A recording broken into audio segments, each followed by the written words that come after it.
Greetings, Educator Barnes. Welcome back to another episode of EdGems. Today, I have a special guest, Natalie Pipkin, and she is with Black WorldSchoolers Mobile Bookstore. Natalie, welcome to the show. Thank you for having me, Shantae. Well, some of you know, if you listen to my podcast, Brazen Education, you know that I have interviewed Natalie before. The first time I interviewed Natalie, we talked about her being a world schooler parent, which is a little bit different than homeschooling, but it also ties into how she got to the mobile bookstore. So for people who don't know Natalie, and if you don't know, you need to tune in and watch all the way to the end. Can you tell us a little bit about this concept of world schooling and how you and your husband decided to make this choice for your children? So, yeah, right. That's a long story, right? Let's see how we can get this in. So, world schooling is a form of homeschooling, right? We transitioned from conventional schooling to homeschooling about 4.5 years ago. And when we transitioned, of course, we didn't even know about homeschooling really much before that. So once we got into homeschooling, we learned about all these other ways you can, other terms and other ways you can learn. And world schooling stuck with us because it was about traveling and going directly to that place, to that museum, to that state, to that country to learn whatever you're trying to learn. But for us, we kind of switched up the meaning. So it was really about what was in our own backyard. It wasn't just about going overseas or things like that. It was basically, we made it about positively shaping how Black children see themselves in the world. So world schooling for us was wherever we go, where the Black folks at, what they doing, what's the history here, and how do we get to where we were? That's what a lot of that was about. And that is how Black world schoolers came to be. When we transitioned to world schooling, homeschooling, we knew that when we left, because this was a collective decision. This wasn't like we pulled our kids out of school. This was, the story. Look, it's a long story, but this was our children saying, hey, is there another way to do this thing? You know what I mean? Specifically, I might look how raw can we get on here, right? How you can lay it out here. So he was 5 years old, right? Nathan was 5. That's our youngest. He is 10 now. But he said it was after maybe Columbus Day or some holiday happening at school. I don't remember, but we know as parents, especially Black parents, after certain lessons, we know we have to come home and give it to them. Give them the real, give them how it really happened, right? And it was one of those holidays, and we do this all the time. My mom did it to me, her mom did it to her. It's just kind of tradition, right? We're gonna go home and share this story correctly. And one time when I was doing that, he interrupted. He said, "Mom, if they're always lying to us, why do you keep sending us back there?"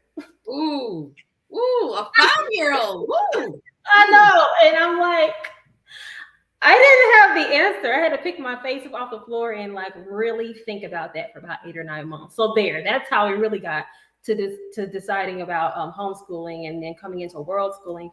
But we also knew that, number one, everybody doesn't have to homeschool, right? Everybody can't homeschool as well. There's whatever is best for your child is what you need to do, right? And but we also knew that whatever we did when we left, we wanted to make sure we're still making an impact inside the schools. We didn't know what that was going to look like at all, but we knew that was something we said out loud over and over again. I mean, even in fact, before we even left and transitioned, I started a blog and started the Instagram page. So that was like April, before school even let out. We were already planning, how are we going to share this journey? How are we going to share these resources? How are we going to share the possibilities or support those who, not going to transition, but hey, how can we implement this at home when we can? And so started a blog, and I started the Instagram page and start sharing our resources and how we were learning. And actually the blog, I remember the tagline being, for the Black children who are in the classrooms and outside the curriculum, we love you, we see you, welcome home. So even like you said, it all comes together, y'all. Stay with us. So the blog, that's what the blog was about. The Instagram page was called Black WorldSchoolers. We've always been Black WorldSchoolers. And it was always about positively shaping how we see ourselves in the world. and we're sharing resources and all those things. Pandemic came, right? Mm-hmm. So during this time, we had a lot of people who were homeschooling around the world who were following us, but also educators locally and families locally who were enjoying our resources or our travels or our, things we were doing at home. But when pandemic came, things changed. People were like, I see what you're doing. How can I actually do this right now? So that's when we started our website, which was we put the resources, like free resources online. That's when we started the Storytime hotline. You did the Storytime hotline, right? Yep. So the 800 number, we had a free 800 number during pandemic where parents could or kids, children could call in and hear a story 24 hours a day, hear a quote of the day, hear a history fact of the day. And we did that all through pandemic. And it was in the midst of all of that. I skipped the important part. There's so much, right? Mm-hmm. When we transitioned to homeschooling, let's get this part down. Our children read in school. They were readers. They read out of obligation. They did what they were supposed to do. But they fell in love with reading when they came home. And that was because of the selection that we curated together. And the selection was full of not just Black stories, but Black authors sharing their interests, their culture, their heritage, their joy, all on our shelves. And these were stories we were discovering as we were traveling, going to different bookstores and going to different events and places during our homeschooling, world schooling time. So fast forward, pandemic, we're back there now. So we started the Storytime hotline in the midst of all that, and also seeing the impact these books and these stories were having on my own children, making them from being readers out of obligation to flashlight under the cover readers to that they still are today. All those things together, that's where the idea of having a bookstore and a mobile bookstore, just to increase the access to these stories and the awareness of these stories, and as well as the excitement and the engagement around reading. So that's it in a nutshell. You definitely need to follow our page and definitely check out our website to learn all the many details. But in a nutshell, we were doing this at home. Black WorldSchoolers Mobile Bookstore is an extension of our life. This is not something separate from what we are or who we are or what we've been striving to do. This is actually what we've been doing, and it's packaged in a way to bring it to everyone. So, no, I really appreciate that, because sometimes I feel like during the pandemic, a lot of people were starting a lot of things. And I think that was great because people had the time to be at home. They were sitting with themselves, and it was like, because people were dying left and right during the pandemic. And it's like, if this is the rest of my life, what am I going to do with the rest of my life? But what I loved about your story was this was an extension of what you were already doing. It wasn't like, oh, I'm going to create this new thing because I'm staying at home. This is like, no, I'm with my sons. We're reading. We have these book lists. How can we expand this to other people? And speaking of social media, I saw that Oprah shouted you out. And I also saw today, was it Ebony or Essence today?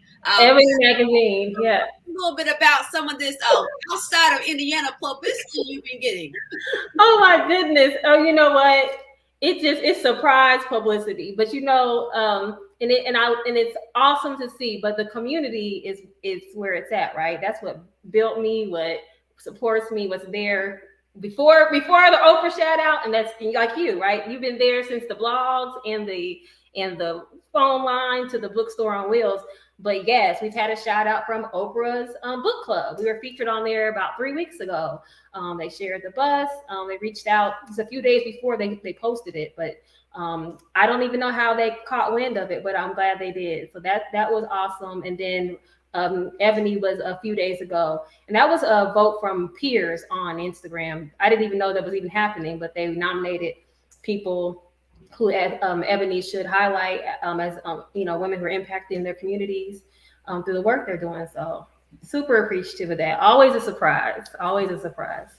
And I really think the work that you're doing is needed because being an educator, being a former English teacher, former school librarian, many times when I talk about the importance of having Black authors, diverse texts, because sometimes you'll have texts that are about Black people, but are not written about Black people. And I'm not saying that people who write books that are not about their studying racial identity shouldn't do that. However, there's something richer, I feel, that's in it when you have a Black author telling a Black story. But right now, with people banning books, saying that their kids shouldn't be exposed to different books. And even now I've been seeing posts about how even curriculum has been changed. And I can't remember what the state it was, but it was like a story about Rosa Parks, how they took out the fact that she was had to sit in the back of the bus because that racial discrimination. They didn't say that she had to sit in the back of the bus. I'm like, well, you're kind of missing out a big component of the story there. It wasn't crowded, right? How do you deal with people who may feel like we don't need a black literature? We don't need to make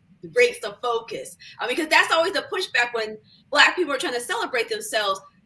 We are being divisive by trying to celebrate ourselves. So how do you deal with any pushback to the work that you're doing in our community?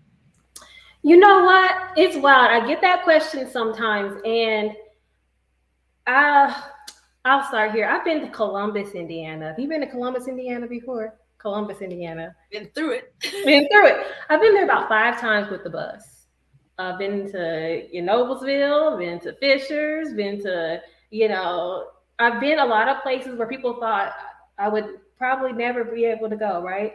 And I'm saying that to say that the community has not given me any direct pushback. Ironically, any pushback I get comes the higher up I go as far as corporate people, right? Who are disconnected from the community and what the community really wants and what the community really, is asking for. What I'm offering the community, they've been asking for it. They've been waiting for it. It's been like a out of sight, out of mind thing. Now it's here. It's like, oh my gosh, we should have had this our whole lives, right? And this is from all backgrounds. This is not just Black people, right? And you've been on the bus and you've seen pictures. It's everybody, right? Yeah. It's everybody. And there's lots of thank yous and appreciation. There's nobody who comes directly to me, right, and says, what are you doing? I don't get any bad emails and all these things aren't happening. It happens in the meetings with people who are like, I see you everywhere. You're doing something good, but I don't know how you're doing it. and I don't know. It looks good everywhere else, but this look good for us as a corporation. And I let them know I didn't build it for you. Right. And you came to me, right? Right. So I get interrogated sometimes to hire, where do you get those books from? How are you gonna feel? How would it feel if how do you think a white child would feel coming on your bus? And this comes from people from all backgrounds. I'm not talking from, you hear what I'm saying? This is racism in these meetings and internalized racism. And what I let them know is that you would never ask Barnes & Noble, how would a Black child feel if they walked in and didn't see enough books for them? You would never ask Scholastic to switch up their stuff. Why would you think you know what I mean? Like that wouldn't happen, right? And I think that just comes from some fear of like how that makes them uncomfortable. I can make them uncomfortable that I'm bold about celebrating Blackness, and that maybe some people did create things after George Floyd, right? And some people think some things are waves, and they wonder how can you keep this wave going? And I have to let them know we've been doing this way before that, right? We've been pushing this idea of celebrating and centering Blackness way before, things shifted in 2020. And I think once they realize that, they're like, oh, okay, this is a little different. This isn't something to entertain us for a minute or to ride a wave. This is something that should have been here and is here to stay. No, that makes perfect sense, because a lot of times I find, even myself being a Black business owner, sometimes I feel like I get questions that if I wasn't a Black person, I would not have been asked. Questions like, how am I going to do this? How do you know how to do this? What are the connections like? And then it's always that kind of, what is your objective? I'm like, my objective is to serve. But it seems like people think that you're trying to, because the buzzword now is indoctrinate or whatever. I'm like, no, really, because like I remember I told some people I did some consulting work in Batesville, and they're like, Batesville? I'm like, yeah, I actually had a really good time. I said, check out the hotel on Main Street. The hotel's nice. The people were nice. The food at the hotel restaurant was nice. Right. Walked around the whole entire town, went through the forest. And I said, sometimes we get so caught up in what people are saying in the media that we are too afraid to even have the experiences to see that, I really enjoyed my time in Batesville.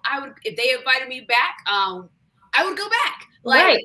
I had a great time, learned a lot of things that I have shared with other schools here in Indianapolis. Mm-hmm. And so I think sometimes that fear is like you're closing the door on yourself. You are blocking an opportunity to expose yourself to greatness and to deepen your knowledge.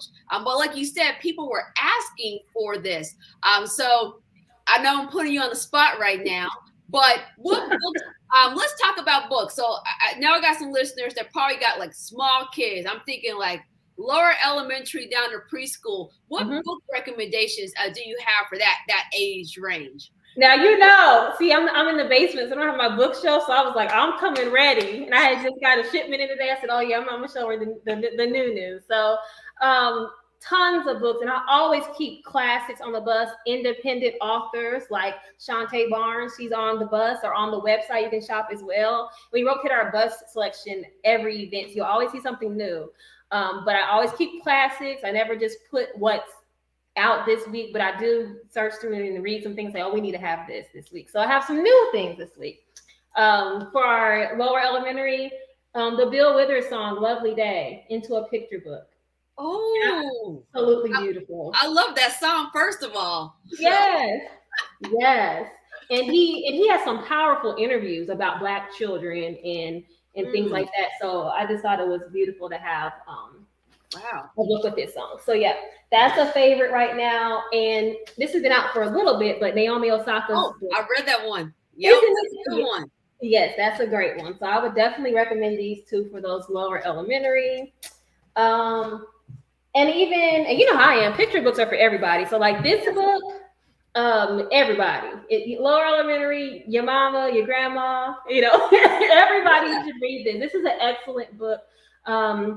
She's in Trinidad visiting her cousins, and they're like, you don't speak like us, we can't be related, right? And then the aunt goes into the whole story like, okay, we're all from the same place. Let me tell you how this goes. Let me tell you what we created, what we used to have, how this all came to be, and why, And she explains it in such a beautiful way, while also sharing the history, like the Alexander Library, like the history of the Afro pick, the history of so many things, and how we came to be today. I just love that title. Our story starts in Africa. Yes. When I was a kid, my dad gave me a book. It was a series, but it was the Afro Bets. And it was essentially, that's what it was called. And it was about what, like us being kings and queens in Africa. Because like you said, I wasn't getting that story at school. So. Right. And you'll love this because it's sharing like how we always told stories, whether it was written on the wall, whether it was through kente cloth. And just she does a beautiful job sharing our story right from the beginning to now. So I definitely recommend that. So what else you want? Tell me what age I guess so. We did. I feel like that was like all of elementary kind of. So like middle school, high school, adults. Tell us everything. Okay, I have some middle grade, so that will cover like the upper elementary and middle school. I read this. Let me tell you. I don't know if you follow her on Instagram. Maybe an artist. Okay. Liz Montauk. She's an artist. When she was like 22 years old, she wrote to the New Yorker, was like, hey, you need to have more inclusive cartoons. And they're like, somebody who could do that? She's like, me, and that's how her story got started. But she was dyslexic. She had to overcome a lot of things, but this is a graphic novel memoir. And I don't usually read graphic novels. But it's a memoir about her life. So from 5 years old to 22. And so a lot of stuff was relatable. I mean, she's talking about the current events of those times, like 9/11 happened. All these things happened. A lot of things happened. Some moments are laugh out loud. Like I was reading this book, so I thought it was for me because it's an adult memoir. So I read it immediately. I mean, I read I try to read all different ages, but I was drawn to this. I'm like, oh, it's an adult memoir in graphic novel form. I love memoirs. And I was cracking up, like laughing out loud. And that's not, it's not easy to do with books. There's some books that you go, but I was laughing out loud. And then I looked it up, and it was for middle grade, ages 8 to 12. I said, oh, everybody's reading this because I love it. So this is a great one for everyone, but it is geared towards middle grade. And this one I haven't read yet, but Black Boy Playing Chess. I've been waiting for a book like this. So he gets kicked out of school for fighting, but it wasn't his fault. But what was the rules. And he ends up moving, changing schools, or he's out of school for a little bit. And he ends up going to a rec center, learning chess, and it just shows the journey of overcoming those challenges, erasing those labels of what people think you are or say you are based off of one thing you've done, and all those kind of things. But it involves him learning chess, playing chess, and loving chess. And us, our sons learn chess from Mr. Yuri Smith with the Inner City Chess Club. So I think this is a great book. I'm sure it will be a great book. Not an easy one. I have to tell my father-in-law. My father-in-law is a chess player. Really? Okay. Oh yeah, he plays on the little computer. He plays with other people. That is his thing. So, and even like little things like that. Because the one thing I'll say when I've been on your the mobile bookstore is what you said. Because when I talk to schools about diversifying their library, they'll say things. Oh yeah, we got Maya Angelou, we got Langston Hughes. Great people, great. Awesome. But when I say diversify, I don't mean you have a couple of authors. When I walk on your bus, I can get a scary story by a Black person. I can get a memoir by a Black person. I can get a graphic novel by a Black person, a cookbook by a Black person, biographies, biographies. And so when I talk to schools about that, I'm like, no, when I say diversity, I mean every type of book. You should have someone with different backgrounds as the authors. And so a lot of times people think they have diversity in their classroom and they really don't. It's really surface level. And so for me, it's kind of like there's this, I can't think of her name, but she created the Zoe doll. And it's a Black doll where you can actually watch the hair, and the hair is like curly, like Black hair. So okay. The little doll has a bonnet. And I saw on TikTok or Instagram, all these Black women around my age getting the doll, crying because they never had like a Black doll with like real Black hair. And so for me, when walking on your bus for the very first time, I'm like, this is what I've been waiting for. Like I've been waiting for an experience where everything is for me. Like when Harry Potter came out, first off, my church was like, that's witchcraft, don't read it. But that actually was not the reason I didn't read Harry Potter. I haven't read Harry Potter to this day. I didn't read Harry Potter because by that point in time, I was really into sci-fi and fantasy. I'm like, another book with white characters. And I'm like, where are the and I know now on TikTok, it's like I forget what it is. It's like Harry Potter HBCU. People been doing that for a minute. I haven't seen that. Okay. Even though I haven't read the Harry Potter books at all, I do find that quite enjoyable because what people are saying, like we're into these things. We enjoy this type of genre, but we don't get those stories. It's essentially what we get is like our stories and like, oh, we're gonna put a Black person in that same story. Oh yeah. I go like, for example, the first movie I saw in the movie theater was Little Mermaid. Like, I'm not gonna. If you know when that came out, you can guess my age. Girl. So back out again. Like I'm gonna watch it to support the actress because I'm all about that. But I also want stories featuring us that are made for us, not us just being cast in the story of the same race. So I always get conflicted because I'm like, look, I want to support my Black folks. No, but that's real because it's.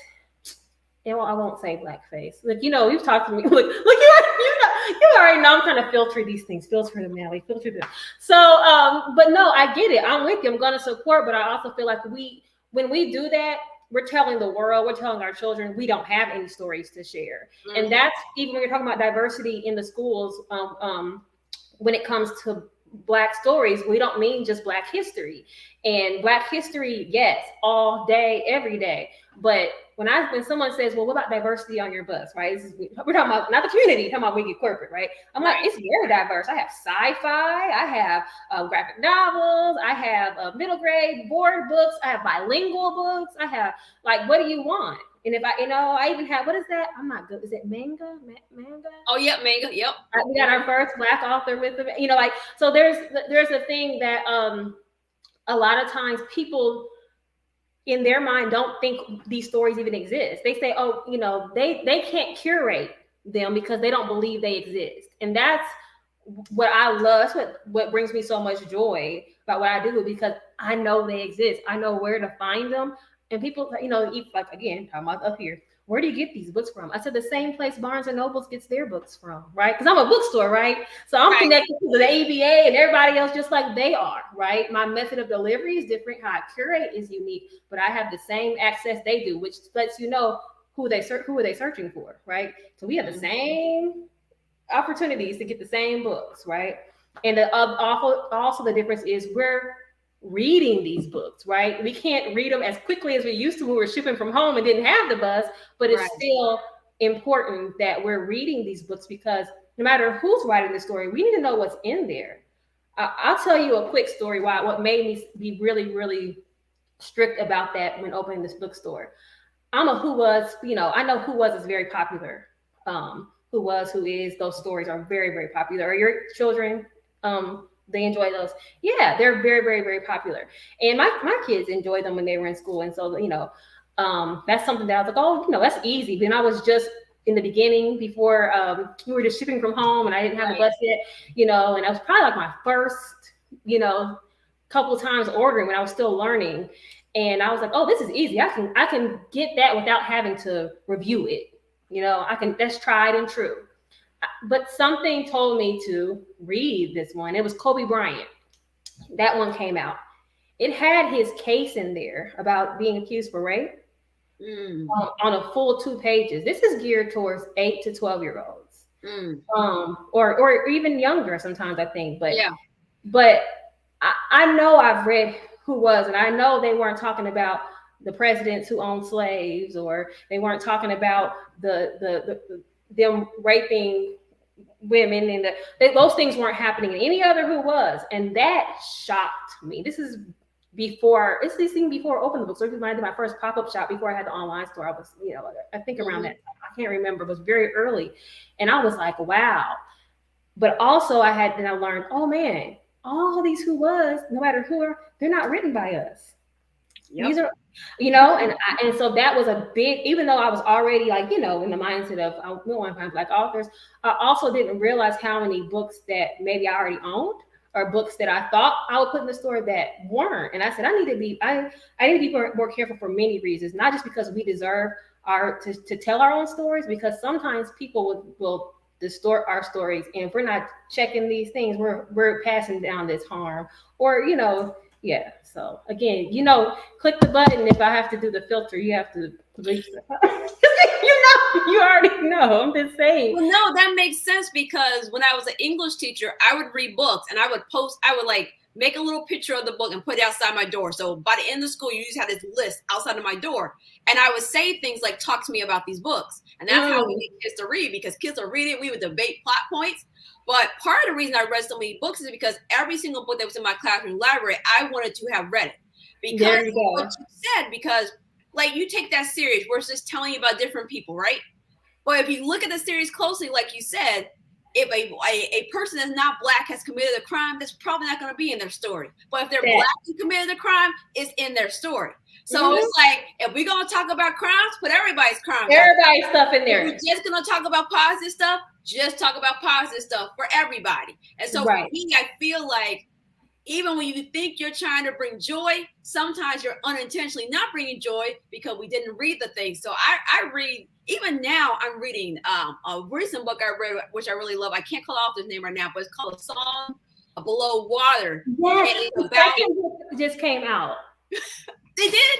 Oh, yes. Okay. Oh, I got excited. I'm sorry. Yeah. I'm talking about. Back to the show. But I love that first book because it centers this Black girl who is a siren. And when you think, and I'm into fantasy and sci-fi, so I'm like, wow, Black people and being like mythical characters. So they had all the different mythical characters, but they weren't all white. And so you had that extra lens or race. You had that intersectionality of like being like a mutant or a mythical creature with the race thing that was going on. And so for me, I was like, this is why I didn't read Harry Potter as a kid, because I was waiting for this book. So even as an adult that no longer teaches middle school, I still find myself reading books for middle grades, reading YA books, because those books weren't there when I was a kid. Yes. When you said that about the doll, the Zoe doll, it's called Zoe doll, and you said that all of these adults are buying the Zoe doll. That's the exact experience of when people come on the bus. You think that, I mean, these adults are shopping like they're having like a book fair experience. They're coming in there buying all ages, and some of them don't have any children. Some of them aren't educators. Some of them are just like, I didn't get these books when I was a kid, and I'm coming back for all of them, and I'm coming back every chance I get. And they're getting picture books. They're not just getting books, that are for adults or geared towards adults. They're like, I want all the joy from the youth books, from the cookbooks, the adult books. I want it all because I didn't get a chance to build this kind of library as a child. And speaking of adults, what recommendations do you have for our adult listeners? Okay, let me see this one. Okay, Nedra Tawwab. I want to make sure I'm saying it right. Nedra, she did setting boundaries, making peace. Yeah. Now she has Drama Free, a guide to managing unhealthy family relationships. I need that one. It's what we all need. Listen, and so this one I just came in today, and I cannot wait to put on the bus because I follow her on Instagram, but I loved her first book, and it has a workbook with that one. This one doesn't have a workbook with it. Mm-hmm. I bet the workbook's gonna be coming. Right, but this one I'm looking forward to reading. So I think all of us need that one. And then I know you're familiar with Goldie Muhammad, but maybe a lot of her. So this is her, and this came out. It's been last month. But if you've read Cultivating Genius, this is the follow up, Unearthing Joy. So the fifth pursuit, joy. So this is also a great read. And then I'm gonna say You Owe You. My husband's actually reading this right now. Eric Thomas, just about finding your power, knowing your power, finding your strength, knowing your strength, despite what others are saying, despite the adversity, despite your story, that you gotta, it's, and I'm saying it in a way that sounds typical, but if you know Eric Thomas, it's not typical. He's a powerful speaker, and his story is powerful, and I just love just the introduction to this book, and I'm looking forward to reading it, but my husband's enjoying that. So sometimes, especially me curating stuff, I'm like, I gotta be sure that I'm curating something for the men, right? Like, okay, this would be something that I know that they'll be interested in. So Eric Thomas is a powerful speaker. I'm looking forward to reading his book. I like what you said about curating things for men, because there is this perception that Black men don't read. And for me, I never really had a perception or even been introduced to that concept until I became a teacher, because my dad was a reader. And then, LeVar Burton, Reading Rainbow People. LeVar Burton. So I was like, Black men, of course, read. And then I become a teacher. All these Black boys, they don't read. They behind. And I'm just like, whoa, like that wasn't my experience. So I didn't know if you had another book, but I had to add it in there. Yeah, and then I have some. Again, I read everything. So and this is what happens. There's things that I'm waiting on, but then my children are like, they read something like, Mom, you got to read this, or you'll like this, or something they want to read, and he's like, read it first to make sure it's, because if it's good for me, right? Because some topics, I have 10 and 13, so 13, like, young adult can get real, nitty gritty. So it just, sometimes he's like, read this first. What do you think?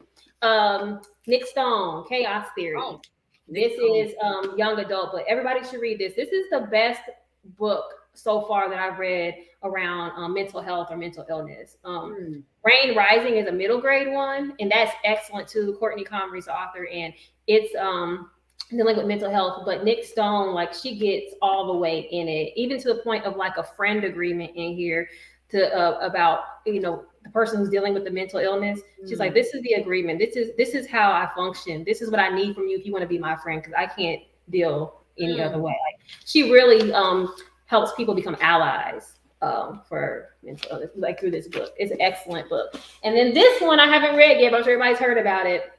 The graphic novel. Yep. Yeah, for Colin Kaepernick. So I'm sure the teens will enjoy that one, and the adults as well. So no, and I really appreciate that, because that's even what you just said about diversity. Like, you have a book that focuses on mental health. There's so many different topics when it comes to your books on your bookstore, that is really important, because we talk a lot about mental health, but a lot of times when it comes to kids who are Black, you don't see stories of people dealing with it. And then with that, the book that by Nedra that you showed earlier, like dealing with drama in your family, like sometimes like in the Black community, we don't like to talk about the fact that there is mental health going on. And this is no shade to praying, because I'm a believer in praying, but a lot of times we're going to pray the mental illness away. And I believe we need prayer, and there's the and piece there. And so I just love having those books. And speaking of your sons, I know sometimes your sons are with the bookstore. So, and they are also doing world schooling. So how does that really incorporate into their world schooling? Like, how much do they participate in the activities of your bus, and how do they feel about participating with the bus and reading the books? I know your sons are readers, and they do a lot of other marvelous things as well. So, I mean, I think it's funny how things come to be. Like I said, it's the extension of our life. So we're world schoolers, which means you're traveling to learn. Now we have a bus. So it's like all together now. And they have the option as far as coming to events. Most of the time they say yes, because they like they like it when it's big. They like bigger events. They like when they get to work at the cash register and check out a lot of people. So like we did Slow Down Sunday at Newfields. They didn't come to Slow Down Sunday because it literally says Slow Down Sunday. They're like, that's not like the festival last week, and that's not like this. You know what I mean? They're like that's for the older people. I was like, you know what? And so they didn't do Slow Down Sundays, but all through the week, like they're with me. A lot of these school events are in the evenings. They come to a lot of those. We don't do any school events during the day as far as selling books. That's something that will come in the future, but we want to make sure it's equitable, that every child is able to get a book. So we don't do anything where certain kids can shop and things like that right now, but we have a solution in the future to make sure we can do that. So right now, all of our school events are mostly in the evenings when parents are there. We do a lot of literacy nights, STEM festivals, parent-teacher nights, like anything. People make up anything to bring us there. So they come to 90% of the events. They love using the cash register. And my oldest, all of them have seen what it looks like to build something from the ground up. Mm-hmm. They've seen all of the parts, the really, really hard parts that no one gets to see. They see the big orders and the heavy lifting. They see they see every part of it. They've seen every part of it. And my oldest, I see him more and more wanting to get into the what word am I looking for? He wants to do he wants to take the load off of me, right? He's like, I want to do inventory, or how do you submit this, or how do you do this, or can I come to this meeting, or I can get a new website right now. Like before we did everything by ourselves, did our own website. So now we have someone who's doing it, and he's like, that's a career that I might be interested in, because I really love doing this, that, and the other. Can I come to that meeting with you on Wednesday, and maybe I can ask her if I can shadow her when she's making our website, so maybe I can learn some things, and maybe that so it's learning's always happening. So especially as they're getting older, it's happening in different ways, and this gives them a new opportunity to learn new things and new interests. The same thing we've been doing before, right? It's just more of it and in different ways. So. And I like that, because I always tell parents that they are their children's first teacher. And so your kids, in addition to like the world schooling, they're learning entrepreneurship skills, how to build something from the ground up. And the one lesson I hope our viewers are getting is that the fact that you're listening to your children, because you started your world schooling journey based on, why are we going to this place if they're not telling us the truth? Which made me think about that book, Lies My History Teacher Told. But I think this cool, because when I did a pitch, because with my educating consulting work, I'll get called in, but I have to pitch myself, like my services. Mm-hmm. So my son was like, and my son had a book reading. And I'm like, well, I can drop you off. He's like, oh, no, I can come to your meeting with you. So my son had to sit there and watch me pitch my services. Mm-hmm. And so he didn't really know. And so he's like, well, Mom, what happens? I said, they either say yay or nay. Mm-hmm. And so for him, that was a real up close personal experience of like, oh, this is how this works. Like, Mom actually has to go out here and grind and get these contracts, or we don't get these things. And so even in meeting, kind of put things in perspective. Like, my mom says she's in her office and she's working, and because like this is really how it works. And I think sometimes we want our kids to go get a career, but we don't ever put them in a position to see what careers look like and for them to get the opportunity, because I feel like kids shouldn't have to wait till they grow up to do things. Like if they have a passion, if they have a skill, this is like the safest place to fail, the safest place to be exposed to things. Absolutely. Like when you're with your parent, you can ask your parents some off the wall questions, right? That you wouldn't probably be appropriate to ask if you were an intern in somebody else's company, right? Right. So for me, little things like, well, how are you gonna get your money, mom?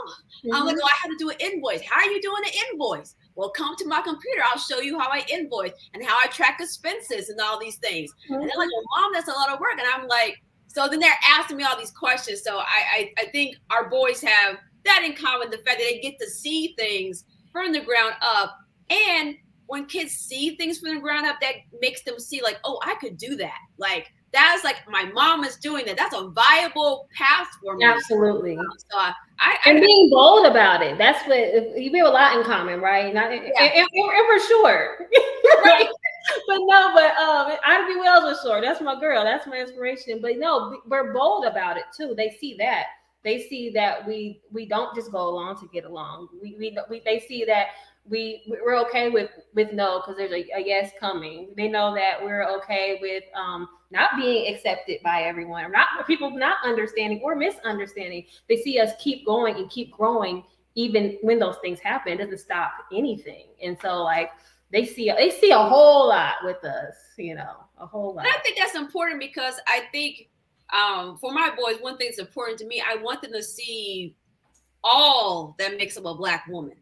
So if that's who they choose to get with later in life, they see like a Black woman is a person that she's sure of herself. She can have a career. She can build a company from the ground up. Like, you can be a partner on the side of this Black woman. So I hope these are the things that I'm showing my sons, because I think sometimes we don't really, I know it's Women's History Month, but sometimes it's like, oh, it's March, we'll lift up the women. And I'm like, no, women, we've been running stuff for a minute. And so we need... Come on, Fannie Hamer. Come on, everybody. But for real, and even in the midst of that, we say it's Women's History Month, but some of those things I was telling you, those are meetings I had this month.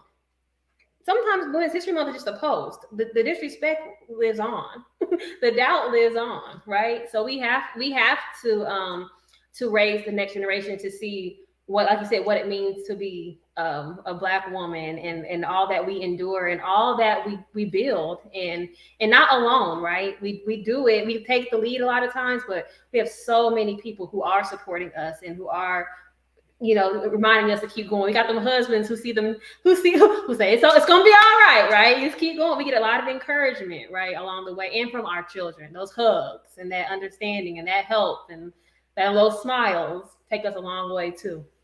Yeah, and that's like important, because like I think for you, and I know you're a little, outside, because we live very close to each other. So, everybody knows where we live, unfortunately. I'm not gonna say anymore, because everybody knows where we live.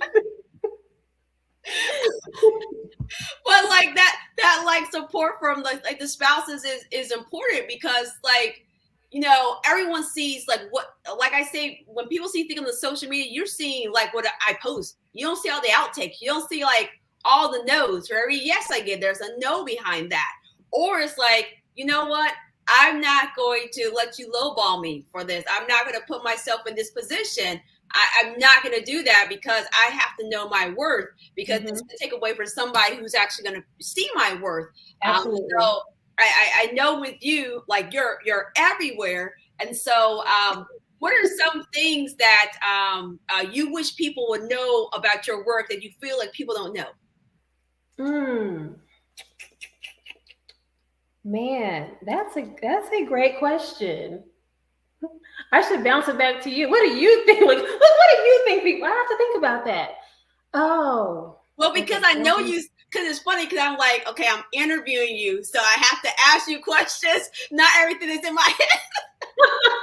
Man, I mean, I think some things we answered, just knowing that we've been doing this for a while. This is not a 2020 aftermath thing. This is literally even my life as a young person. Like, I remember being in the Asante Children's Theater, and Deborah Asante was my mentor, right? And that was the storytelling all through that, and learning our history all through that. That was instilled in me very young. I remember being in King's Kids, a poetry group in second and third grade here at the MLK Center. All those things have shaped, how we came here today.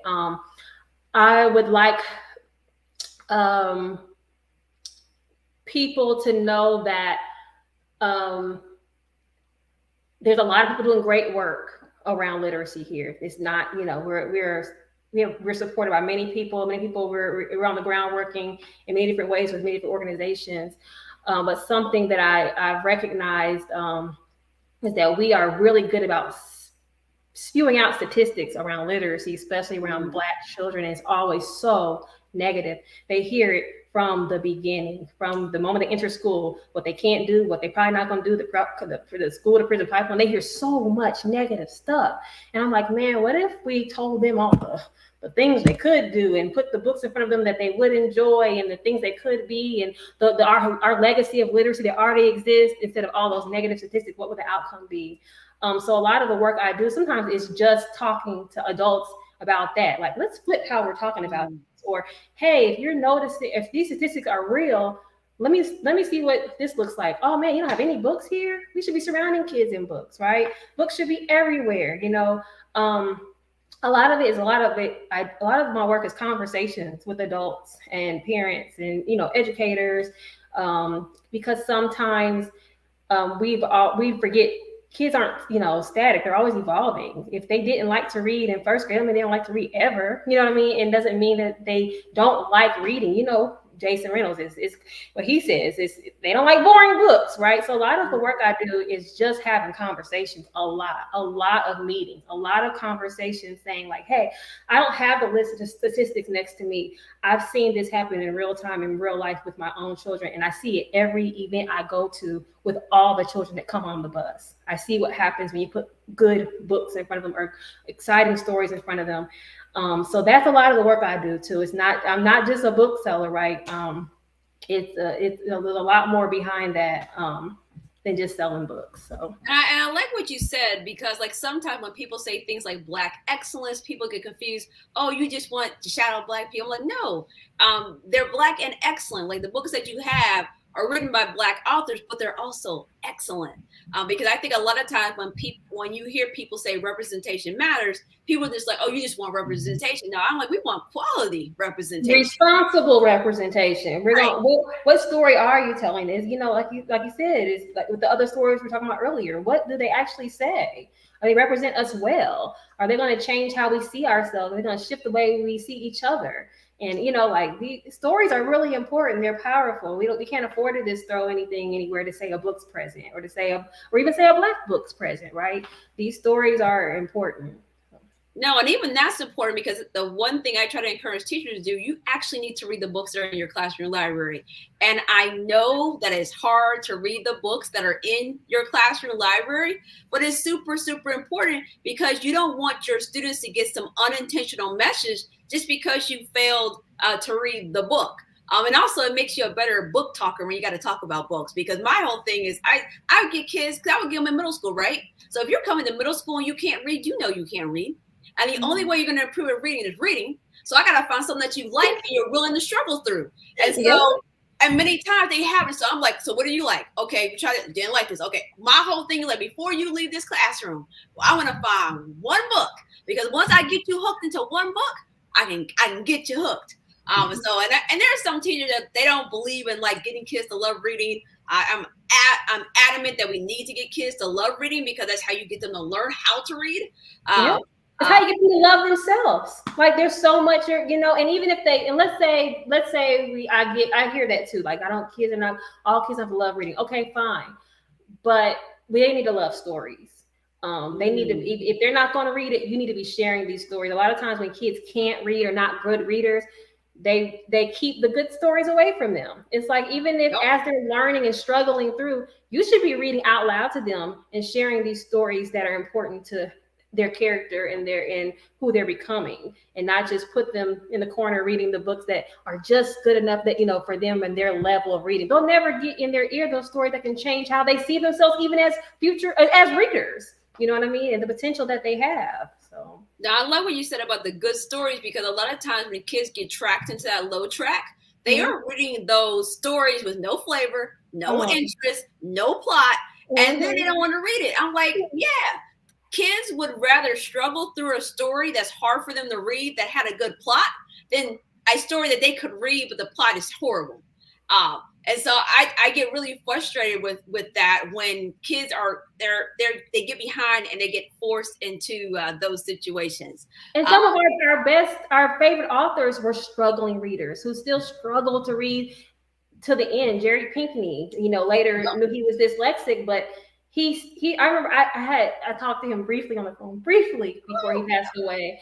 But just the idea that he was a struggling reader in his, he was a slower reader because he was, dyslexic, but he still loved reading, and he didn't mind the time it took. And he authored over, 100 books and illustrated over 100 books. Jason Reynolds read his first book at 18 years old and then became a reader. He did not like reading until he read a book by, monster. You know what I'm saying? Walter D. Myers. Walter D. Myers. When he read a Walter D. Myers book, he was hooked. Like you said, one book to get him hooked, it's a wrap. And now he's a New York Times bestselling author time and time again. So I'm laughing because I don't know if you remember when we were at Curly Coils. Shout out to Curly Coils. Curly hair. And one of the stylists there was like, said she didn't like to read. And we were like, oh, no. We got to throw you a book. It's a mission because there's so many options. And that's the work I get to do. I'm so excited about is I can, like you do in your classroom, I can say, here, come on here. I got something for you. Okay, about this, and it's successful. We find something, right? And so, because we have the stories, not just me at the bookstore, but Black folks. We've been sharing stories, we've been writing stories, and we have thousands of them that have yet to be seen by the world, and we get to share them. So it's just a wonderful opportunity. Well, we're coming to a close on our show, so I'm going to give you the big screen. So tell people how they can connect with you and what your final gem is for us tonight.